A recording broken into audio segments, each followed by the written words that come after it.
In 1966, I visited Los Angeles by invitation from my sorority, which was holding its convention or boule in that city. With business matters done by evening, the boule put on social events for the members. That's where I met Theron.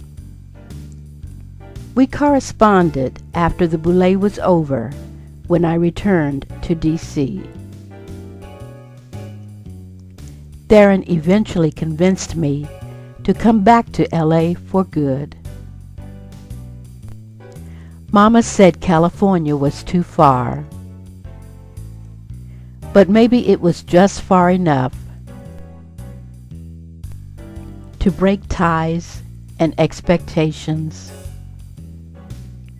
to try out new ideas that had taken root in California.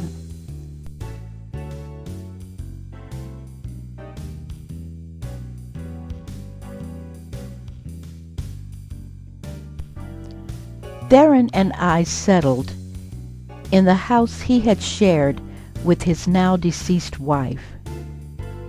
But in that shrine to her memory, our union didn't stand a chance. I moved out to be on my own. Soon after, I met Charles, ready to help a young lady make her way in the big city. I took a position teaching preschool, and Charles found a place for me to stay in South LA, an apartment furnished with only a radio for entertainment. I was flipping through the stations one evening when an insistent voice caught my attention. Mort Saul, ranting about the Kennedy assassination. I listened intently that evening, and many more, as Saul spoke of conspiracies and cover-ups, changing me from someone who blindly followed authority and wholeheartedly accepted official stories into one who looks for truth wherever it might be. I supported Mort Saul's quest for justice.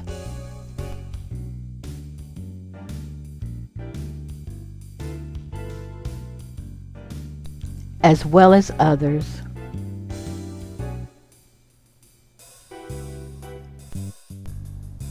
Charles and I moved to a place overlooking a city that was becoming more diverse. Doors were opening and ceilings were cracking. It was okay to be you and me. And Charles and I were doing okay.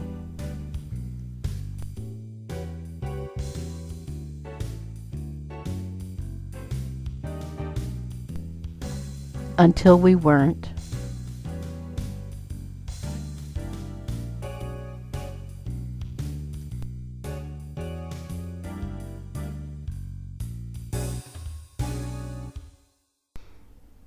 I broke with everything, including my job, and moved to the far side of the city. With a new friend, Alvin, or AJ as he liked to be called, we moved even further on a road trip. North to British Columbia and through Route 66 to Texas.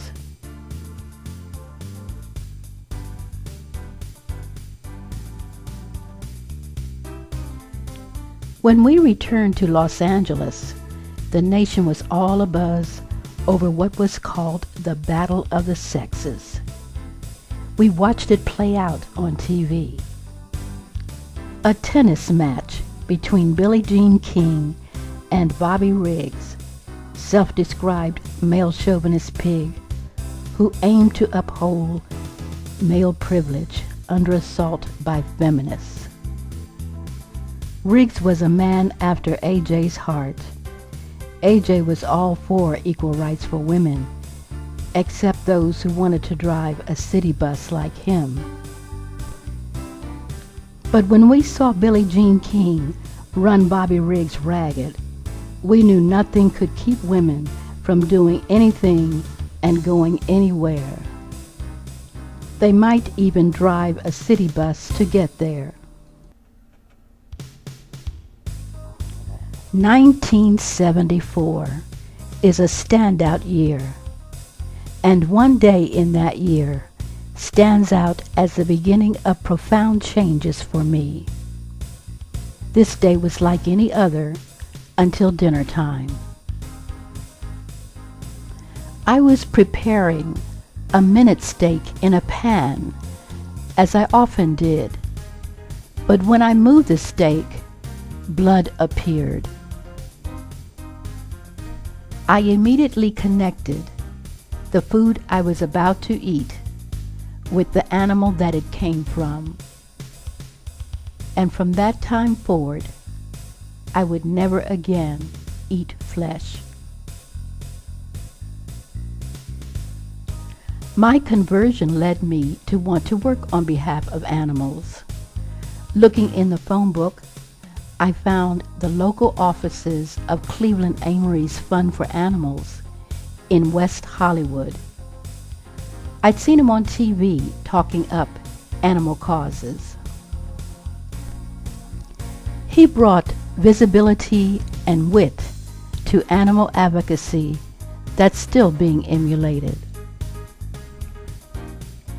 I worked for Cleveland's organization wherever I was needed, from marching to save the animals to organizing celebrity fundraisers. I discovered a lot about ecosystems and the interdependence of animals. I used my education background to develop a curriculum for school kids to learn pro-animal concepts.